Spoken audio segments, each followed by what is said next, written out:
Кеше үҙе бер ғаләм. Альберт Эйнштейн үҙенең хеҙмәттәштәренә әйтер булған: «Беҙ үҙебеҙҙең асыштарыбыҙ менән ғорурланыуыбыҙҙы ситкә ҡуйып, Аллаһ ҡаршыһында баш эйергә тейешбеҙ. Әгәр быны эшләмәһәк, ул беҙҙе һәләк итәсәк». Лиель, инглиз геологы, геология фәненә нигеҙ һалыусы, шулай тигән. Фәндәрҙе ниндәй генә йүнәлештә тикшермәйек, бөтә ерҙә алдан күреүсе, хикмәт һәм ҡөҙрәт эйәһе, юғары аң барлығын иҫбатлаусы дәлилдәр табабыҙ. Шулай уҡ башҡа бик күп күренекле ғалимдар ошондай һүҙҙәр әйтеп ҡалдырған.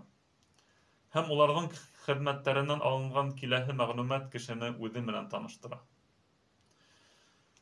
Кешенең кәүҙәһе бәләкәй генә киҫәктәр береһе икенсеһенә ҡушылып тулҡынланып хәрәкәт иткән айырым бер ғаләм. Ғалимдар әйтеүенсә, кешенең тәне яҡынса 100 триллион күҙәнәктән тора. 1, 2, 3, 4, 5. Бер һанынан һуң 15-0. 100 триллион күҙәнәк. Әгәр ҙә шул күҙәнәктәрҙең һәр береһен төҙөлөштә ҡулланыла торған кирбес ҙурлығында тип күҙ алдына килтерһәк, һәм шул кирбестәрҙән бөйөк Ҡытай диуары кеүек ҡоролма төҙөһәк, уның оҙонлоғо Ер шарын 17 тапҡыр урап сығырлыҡ булыр ине. 17 тапҡыр. Һәр күҙәнәктең эсендәге бәләкәй генә өлөшсәләрҙе үҙе бер китап тип әйтергә мөмкин. Сөнки уларҙа кешенең сифаттары тураһында барлыҡ генетик мәғлүмәт тупланған. Ғалимдар әйтеүенсә, шул өлөшсә тәшкил иткән мәғлүмәтте беҙгә аңлайышлы телдә китап итеп яҙһаң, ул 200 000 биттән торған китап булыр ине. 200 000 битле китап. Ошо китап һәр кешенең үҙенә генә хас, ата-бабаларынан мираҫ итеп алынған айырым үҙенсәлектәрҙе һаҡлай.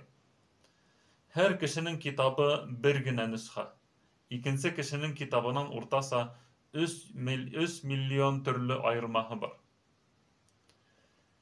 Кеше кәүҙәһенең һәр күҙәнәгендә булған шул китаптарҙы бергә йыйһаҡ, бер уймаҡтың эсенә һыйыр ине.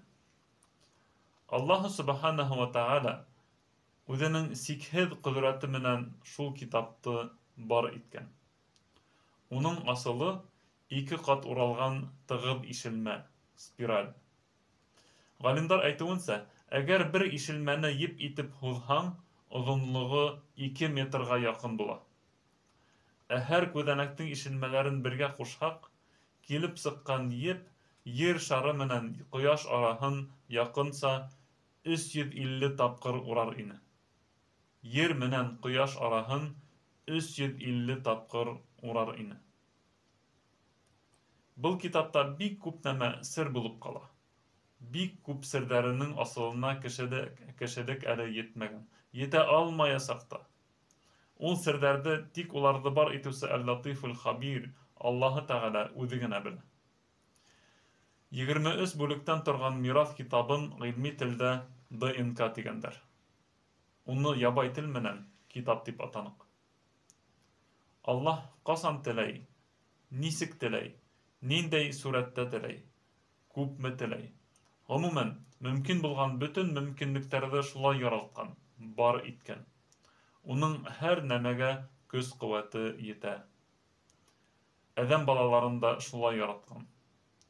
Һәр кеше үҙенә генә хас, айырым бер ғаләм. Үҙенән үҙе хәрәкәт итә. Ниндәйҙер эштәр башҡара. Хисләнә, ярата, уйлай, фекер йөрөтә, шәһүәттәргә бирелә. Ләкин кеше был турала бик аҙ уйлана, йәки уйлап та бирмәй, ғәфләтлектә йәшәүен дауам итә. Ә Аллаһы Тәғәлә беҙгә бойороп әйтә: «Вәфи анфусикум афәлә тубсирун». Үҙегеҙҙе күрмәйһегеҙме ни? Ниндәй сүрәттә мин һеҙҙе яралттым? Елгәреүселәр сүрәһе 21 аят. Әгәр кеше үҙенең төҙөлөшө, ҡиәфәте тураһында уйланһа, һис шикһеҙ Раббыһын таныясаҡ. Ҡайҙан килеп сыҡҡан ул? Ни өсөн әлеге заманда тыуған? Үҙ ихтыяры менән тыуғанмы? Кем уны яралтҡан? Кем аҡыл биргән уға уйлар өсөн, фекер итер өсөн? Раббаһы һиҙәйәт һәм тәүфиҡ биргән кеше һис шикһеҙ Аллаһ ҡаршыһында баш эйә. Аллаһ алдында үҙенең көсһөҙлөгөн таный, уға буйһона. Уны иң юғары яратыу менән ярата. Шул уҡ мәлдә унан ҡурҡыуы ла арта. Шул ваҡытта кеше үҙенең яралтылыу маҡсатын да үтәй. Аллаһҡа ғибәҙәт ҡыла. Уның ҡушҡандарын үтәй, тыйғандарынан тыйыла. Ә кемдер кеше маймылдан барлыҡҡа килгән ти. Ана шулай тип әйтеүсе үҙен үҙе кешелектән сығарып маймыл хәленә кереткән. Быныһы хаҡ. Ә беҙ, мосолмандар, әйтәбеҙ: Аллаһ кешене үҙе бар итте. يا إبليس ما منعك أن تسجد لما خلقت بيدي أستكبرت أم كنت من العالين. Эй Иблис, мин ике ҡулым менән бар иткәнгә, Әҙәмгә, алейһиссәләм, сәждә ҡылыуҙан нимә тотҡарланы һине? Тәкәбберләндеңме? Ти Аллаһы Тәғәлә Ҡөрьәндә. Сад сүрәһе 75-нсе аят.